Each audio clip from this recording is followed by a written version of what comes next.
खुलुमबाय स्टुडियाव दं आं राजीव बसुमतारी बे समाव नोंथांमोननि गेजेराव लानानै फैदों सासे दंफां सिखावनि गुन्दागिरि नंगौ नोंथांमोना थारखौनो खोनादों चिरां जिल्लानि सिङाव थानाय रुनिखाता पुलिस थानानि सिङाव थानाय मोनसे ओनसोलाव सोमोनांथाव जाथाय सासे दंफां सिखाव सोमखोर बसुमतारी मुंनि दंफां सिखावनि गुन्दागिरिया बे समाव चिराङाव फैदों आरो गावनि दंफां खावनायखौ हाग्रा बिफाननो संगालि खालामहरदों एबा संगालि खालामनायनि सन्देहआव जोंनि बडलेण्ड बुब्लिनि खौरांगिरि फैदान बसुमतारी बिथांखौ गाग्लोबनायजों लोगोसे गावनि थार गारियाव खानानै बुद्रुनो दाबि धमकी होनाया बे समाव चिराङाव फैदों बे समाव मोनसे बिग ब्रेकिं आपडेट खौरांगिरिनि सायाव गुन्दागिरि खालामदों सासे दंफां सिखाव सोमखोर बसुमतारी मुंनि सासे दंफां सिखावा जोंनि खौरांगिरिनि सायाव गाग्लोबदों जेराव मोनाबिलिनि खाबु लानानै खमैबो मैया थांनाय 6:30 रिंगा एबा 7 बाजिसो मोनाबिलिनि 7 बाजिसोआव सोमखोर बसुमतारी मुंनि सासे दंफां सिखाव दुथां सुबुङा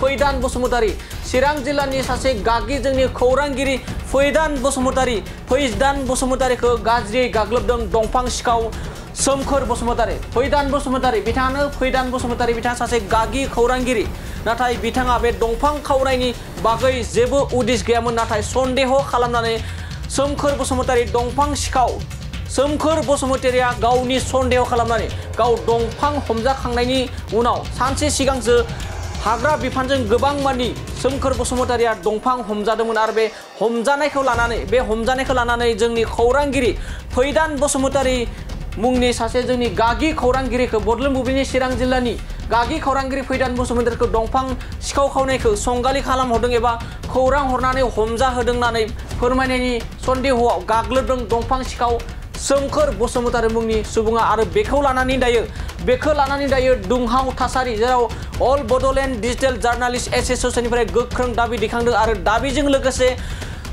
दंफां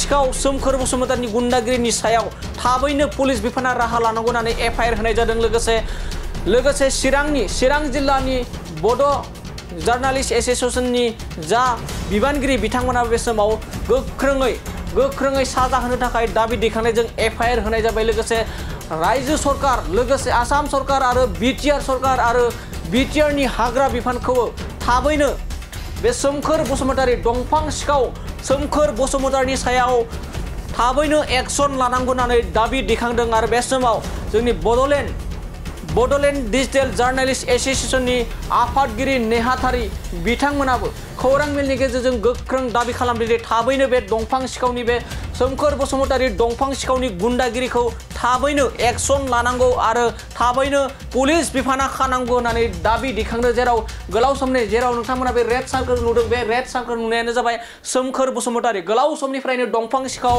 लोब्बा दं दंफां खावनायाव लोब्बा दं होननानै ओनसोलनि माखासे सुलुंनिफ्राय मिथिना मोननाय जादों आरो थारैनो बे समाव सोमखोर बसुमतारीया गावनि दंफां खावनायनि एबा गावा जि दंफां सिखाव बेखौ गावा फोरमान होना लानाय बायदि जाबाय मानो होनना बुङोब्ला जुदि सोमखोर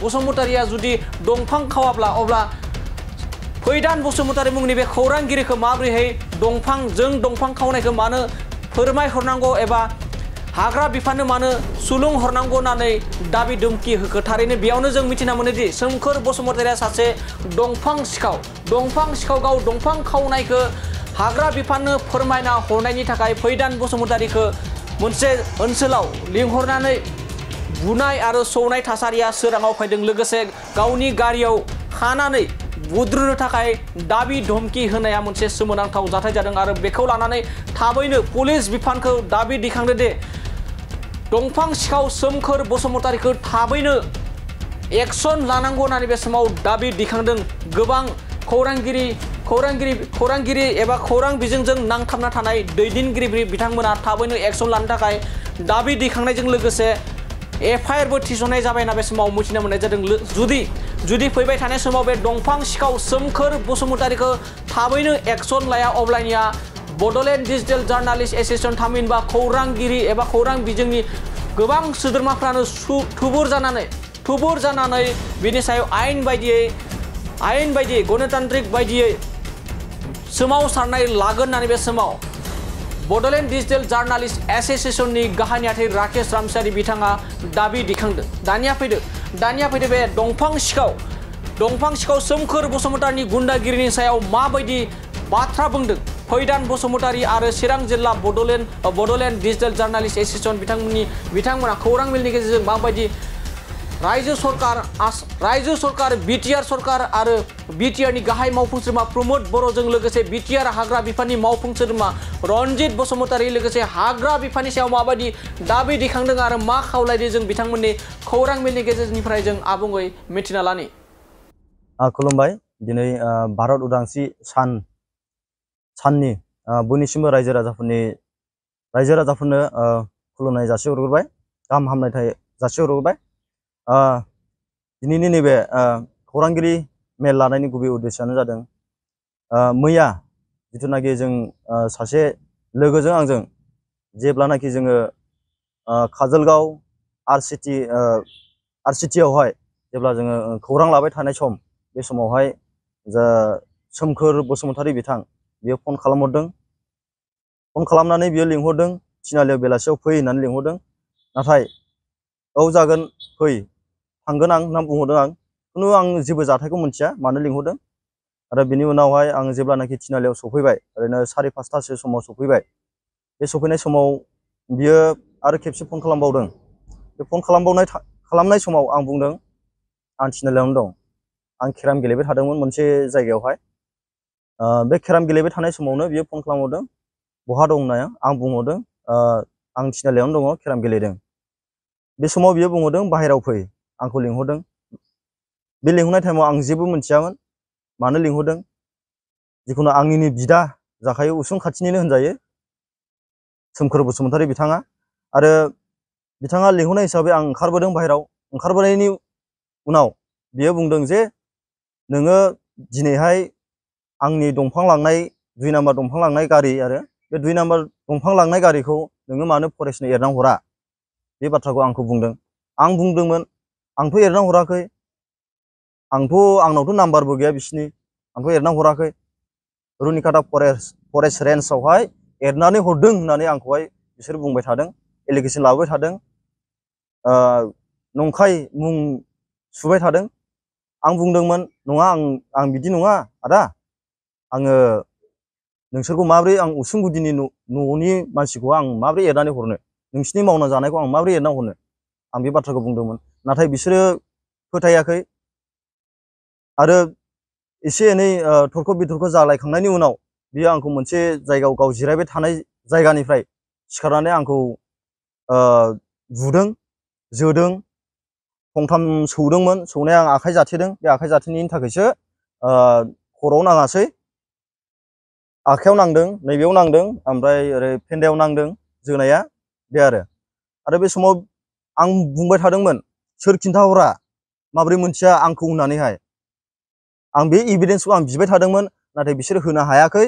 जास्ट बिसोरो बुंदों फरेस्ट अफिसनिफ्रायनो जोंनो खोन्थाहरफिनदों, नाथाय नोंनि नामानो फैदों, नों खिन्थायाखैब्ला नोंनि नामा माबोरै फैखो, आंखौ बिदि बुंदों, बेबायदि बुंदों।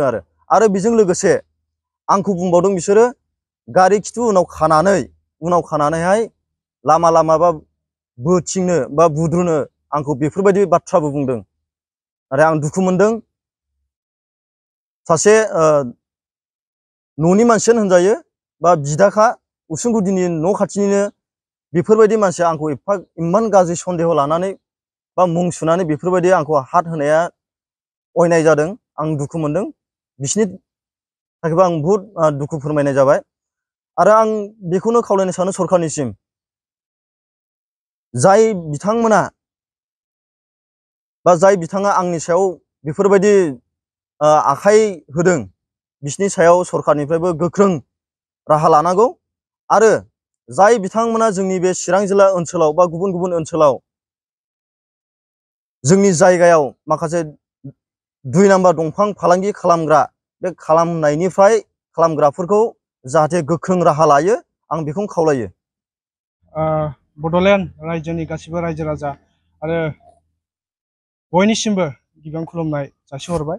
दिनै जोंनि चिरां जिल्ला बड'लेण्ड डिजिटेल जार्नालिस्ट एसोसिएशननि खौरांगिरि मेल लिंनायनि उद्देश्यआ बेनो, जिथु थांनाय मैया बुधबार बारायखालि बेलासिनि 6:30 बड'लेण्ड बुब्लिनि खौरांगिरि फैदान बसुमतारी आरो चिरां जिल्ला बड'लेण्ड डिजिटेल जार्नालिस्ट एस'सिएशननि फोनांजाब नेहाथारि फैदान बसुमतारीखौ जेबो फोरमान गैयालासिनो नंखाय मुं सोनानै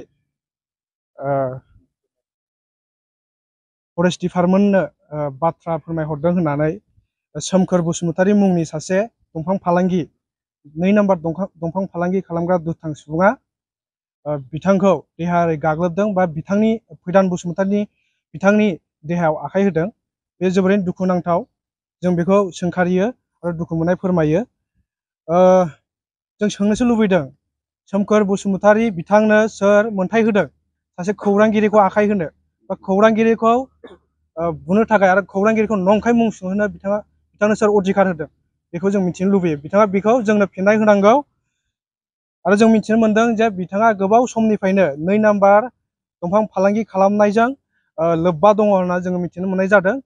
आरो थांनाय 3 दानसो सिगां बिथांनि न'आवनो जों मिथिगौ बिथांनि न'खरावनो बिथाङा जिथु हाग्रानि दंफांखौ लांना दोनखुमानाय जाथाया जादोंमोन आरो फरेस्ट डिपार्टमेन्टजों हमनानै बे जाथाया माने सोराङाव फैलायनाय बा फरेस्ट डिपार्टमेन्टजों हमजानाय बे जाथाया सोराङाव फैदोंमोन। जों मिथियो बिथाङा माने सासे दुथां सुबुं बा 2 नम्बर फालांगिरि बा 2 नम्बर दंफां फालांगि खालामो बिथाङा सासे खौरांगिरिनि सायाव बिदि गाग्लोबनो बा आखाइ होनो अधिकार गैया। बेनिखायनो जोङो दिनैहाय जितु रुनिकाटा पुलिस थानायाव बिथांनि मुङावहाय एफआइआर थिसननाय जाबाय। जोङो बिथाङा जे नंखायै सासे खौरांगिरिनि सायावहाय आखाइ होदों बे जोबोरैनो दुखुनांथाव। बेनिखायनो जोङो रुनिकाटा थानानि असि साहाबखौ खावलायनोसो लुबैदों बिथांनि सायावहाय थाबैनो माने एक्सन लानांगौ आरो बिथांखौ एरेस्ट खालामनांगौ आरो आयेन बायदि बिथांखौ साजा होनांगौ बा बिथांखौ हमनानै जिबायदि आयेनावहाय साजा होनांगौ दङ बेखौ बिथांखौ साजा होनांगौ जों खावलायो। जितु फैदान बसुमतारीखौ देहायारि गाग्लोबनाय जाथाय जादोंमोन बेहाय जोङो माखासे बाथ्राफोर बुंनायखौ बिथांमोननिफ्राय नुनो मोनदों। नोंथांमोना दा दसे उनावहाय जाय बिथाङा बुजादों बिथांनिफ्रायबो सोंना लानो हागोन। अब्लाबो आं एसे फोरमायनि बिथांनि सिगाङाव बुंदों जाहैबाय माने रुनिकाटा फरेस्ट रेन्जनिफ्राय सोमखोर बसुमतारीनो जे खोन्थाहरदों फैदान बसुमतारीया सासे माने इनफर्मार हिसाबै फोरमायहरदों होननानै बे बाथ्राया फरेस्ट डिपार्टमेन्टनिफ्रायनो सोमखोर बसुमतारीनाव थांदों होननानै बुंथिना लादों होननानै जों मिथिनो मोनदों। थारैनो बिथांमोना मा सोमोन्दो दङ बेखौ जों सोंनो लुबैदों। फरेस्ट डिपार्टमेन्टजों सासे 2 नम्बर दंफां फालांगि खालामग्राजों मा सोमोन्दो दङ बिनि सायाव जों खावलायनो लुबैगोन पुलिस बिफानखौ बा सरकारखौ। बिनि सायावहाय गोख्रों नायबिजिरनाय जानांगौ आरो दायनिगिरिखौ दिहुननानै नांगौ बायदि आयेननि साजाखौ बिनि सायाव होनांगौ।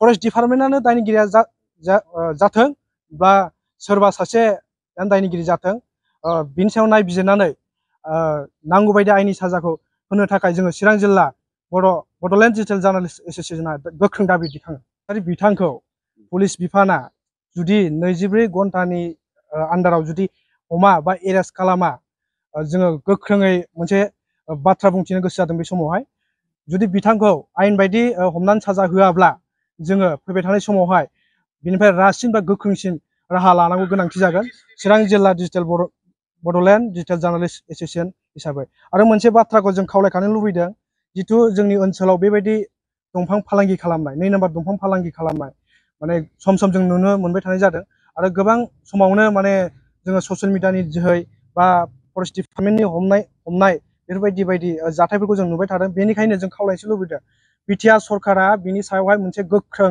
राहा लानांगौ आरो दायनिगिरिफोरखौ फोजोबनायनि मोनसे बा हमनायनि मोनसे राहाखौ लानांगौ होननानै जों चिरां जिल्ला बड'लेण्ड डिजिटेल जार्नालिस्ट एस'सिएशन हिसाबै दिनैहाय जोङो बिथांमोनसिम खावलायो।